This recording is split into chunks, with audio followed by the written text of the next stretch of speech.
시청자 여러분 안녕하십니까? VOA 뉴스투데이 시작합니다.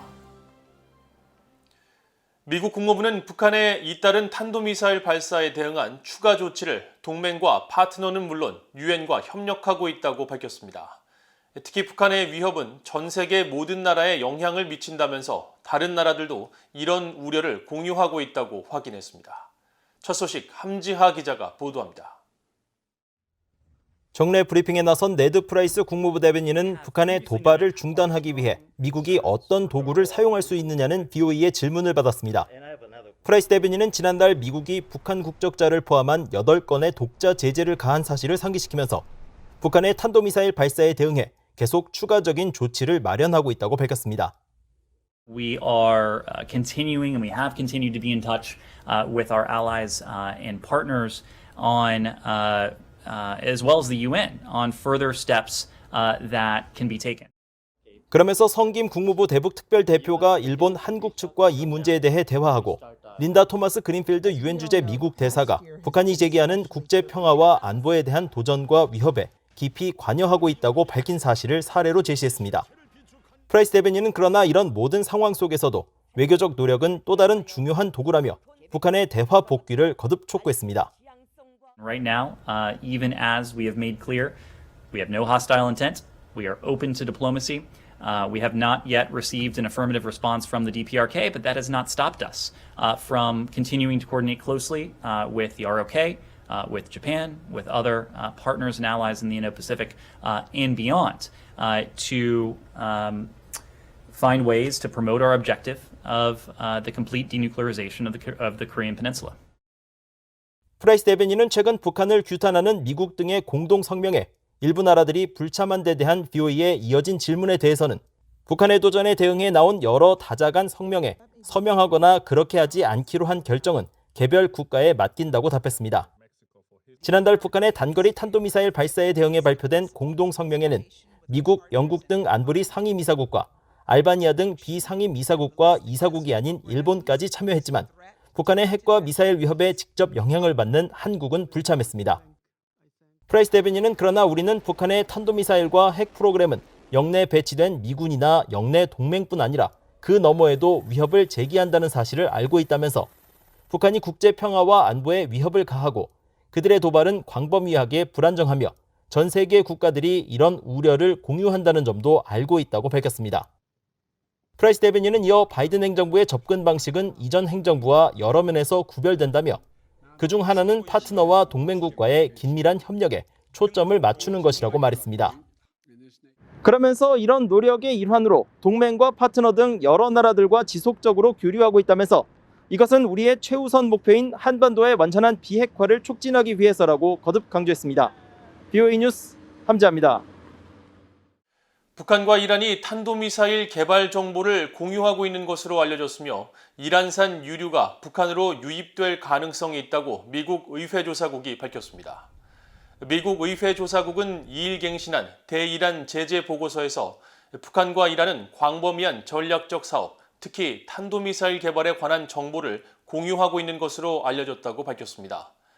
보고서는 또 중국이 구매한 이란산 유류가 북한으로 유입될 가능성도 있다면서 하지만 북한이 이란산 원유를 직접 구매하는지 여부는 알려지지 않았다며 이란과 마찬가지로 상당한 국제적 제재를 받아온 북한은 이란에 대한 국제사회의 제재를 준수하겠다는 약속을 하지 않았다고 지적했습니다.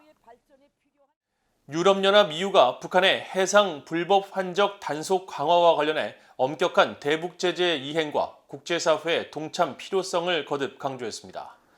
유럽연합 대변인은 2일 북한의 제재 회피 등을 막기 위한 바이든 행정부와의 동참 여부를 묻는 VOA의 질문에 유럽연합은 북한이 유엔 안보리 결의 의무를 완전히 준수할 때까지 엄격한 대북 제재를 이행할 것이며 국제사회도 그렇게 하도록 독려할 것이라고 밝혔습니다. 미국과 일본, 프랑스, 영국 등과 함께 북한의 불법 해상 환적 감시 활동에 참여하고 있는 캐나다도 VOA에 북한의 도발 행위를 억제하고 인도태평양 지역의 안보 강화를 위한 국제적 영내 노력을 지지한다면서 이를 위해 동맹국, 파트너들과 함께 협력할 것을 약속한다고 밝혔습니다. 북한의 선박간 불법 환적 감시 활동은 북한의 잇따른 핵과 미사일 시험으로 지난 2017년 만장일치로 채택된 유엔 안보리 결의 2875호와 23975에 따른 것으로 일본 니혼게이자이 신문은 지난 2일 미국 정부 고위 관계자를 인용해 미국 정부가 북한의 탄도미사일 발사에 대응해 해상 불법 환적 단속 강화를 검토하고 있다고 보도했습니다. 지난해 미국 의회에서 한국 정부의 대북전단 금지법의 문제를 지적하는 청문회를 개최해 큰 관심을 모았던 크리스 스미스 하원 의원이 최근 한국 정부가 관련 사안으로 탈북민 출신 박상학 씨에 대해 기소를 결정하자 매우 충격적이라며 우려를 나타냈습니다. 스미스 의원은 미국의 오랜 동맹국인 한국 정부도 표현의 자유에 관한 면밀한 조사에서 예외일 수 없다며 미국 의회 차원의 향후 조치 가능성을 시사했습니다. 이조은 기자가 보도합니다.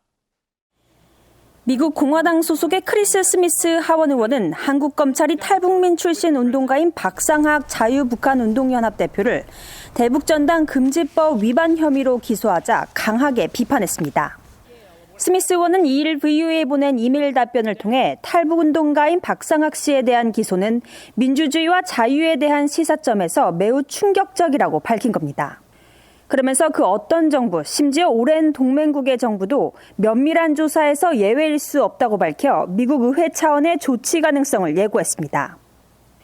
미국 의회 초당적 기구인 톰 렌토스 인권위원회 공동의장으로 한국 정부 주도로 제정된 대북전단 금지법을 문제 삼으며 지난해 초 의회 청문회를 개최해 큰 관심을 모았던 스미스 의원은 박 대표 기소와 관련한 한국의 대북전단 금지법은 북한 정권의 요구에 굴복하는 것으로 보일 것이라고 지적했습니다. 대북전단에 대해 북한이 참을 수 없는 도발이라고 비난하자 문재인 정부가 대북전단 살포를 범죄화한 것은 독재주의 김씨 정권의 요구에 굴복하는 것으로 보인다는 겁니다. 그러면서 대북전단 금지법과 박상학 대표 기소는 위험한 선례로 표현의 자유에 대한 심각한 억압이라고 강조했습니다. 박 대표는 지난해 4월 DMZ 비무장지대 근처에서 두 차례 대북전단과 소책자, 미화 1달러 지폐 등을 대형 풍선 10개에 실어 북한 지역으로 날려보낸 혐의를 받고 있습니다. 한국 검찰은 지난달 26일 박 대표를 대북전단 금지법으로 불리는 개정 남북관계 발전법 위반 미수 혐의로 불구속 기소했습니다. 이런 사실이 전해지자 인권단체들은 즉각 한국 정부를 비판하며 대북전단 금지법 폐기를 촉구하고 나섰습니다.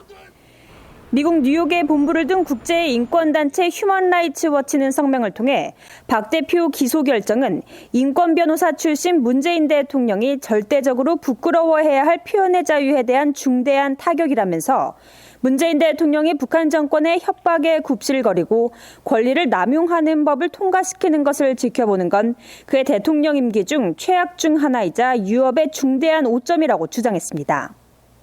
전 세계 70여 민간단체와 개인 활동가들이 연대한 북한 자유연합의 수전 숄티 의장도 한국 검찰의 박상학 대표 기소는 터무니없다며 대북전단 금지법 폐기를 촉구했습니다.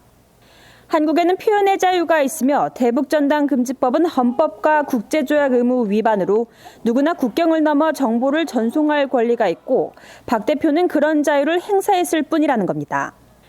대북전단 금지법에 대해 한국 정부는 북한 정권의 위협으로부터 접경지역 주민들의 생명과 안전보호를 위한 최소한의 조치로 국민의 생명권과 직결된다고 주장하고 있습니다. 박상학 대표 기소를 계기로 표현의 자유와 관련해 미국 의회 차원의 향후 조치 가능성을 시사한 스미스 의원은 한국 정부에 대한 면밀한 조사의 구체적인 내용에 대해선 아직 밝히지 않았습니다. VOA 뉴스 이존입니다. 해외 파견된 북한 청년들이 세계 최대 동영상 공유 사이트인 유튜브를 통해 김씨 정권의 거짓 세뇌에서 벗어나 세상에 눈을 뜨고 있다고 밝혔습니다. VOA가 최근 해외에 체류 중인 2030 세대 북한 청년 3명과 단독 인터뷰를 한 결과 이들 모두 유튜브를 시청하면서 북한 체제와 김정은 국무위원장의 모순을 깨닫고 있는 것으로 나타났습니다. 30대 초반인 B씨는 유튜브가 검색이 간편하고 내용도 다양해 자신과 같은 평양 출신 청년들에게 안성맞춤이라며 처음에는 남의 눈에 띌까봐 두려운 마음으로 유튜브를 보거나 내용을 믿지 않았지만 객관적인 영상 자료와 통계들을 접하면서 결국 북한 청년들이 잘못된 제도에서 잘못된 삶을 살고 있다는 것을 깨닫게 됐다고 말했습니다. 또 평양의 2030 세대는 김정은과 당의 충성심이 약하고 자신이 살궁리에 집중하고 있지만 공포정치 때문에 왜라고 질문할 수 없다면서 국제사회가 인공위성을 통해 북한 주민들이 유튜브를 볼 수 있도록 무료 와이파이 접근을 제공한다면 북한을 획기적으로 변화시킬 수 있을 것이라고 말했습니다.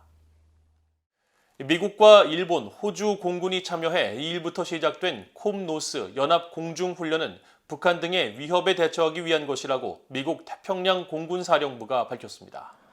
미국 태평양 공군사령부 공보실은 2일 인도태평양 지역에서 시작한 이번 훈련과 관련한 VOA의 질문에 콤노스 훈련은 특정 국가를 겨냥한 것은 아니라면서도 국제 규범 보호를 확실히 하기 위해 모든 영역에서 정기적으로 작전을 펼치고 북한 등 어떤 잠재적인 적대국들도 군사행동을 하지 못하도록 만드는 통합된 연합체라고 밝혔습니다.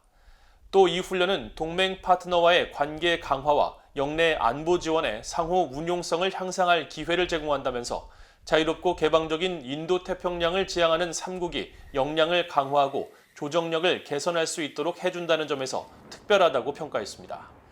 오는 18일까지 실시되는 이번 훈련에는 2,500명 이상의 미국 공군과 해병대, 약 1,000명의 일본 항공자위대와 호주 왕립 공군이 함께 훈련을 하며 30개 이상의 부대에서 약 130대의 항공기가 참여합니다. 한국은 2020년 콤노스 훈련에 수송기 2대와 30여 명의 병력을 파견했지만 지난해와 올해는 불참했습니다. 이상으로 VOA 뉴스투데이를 모두 마칩니다. 시청해주신 여러분 고맙습니다.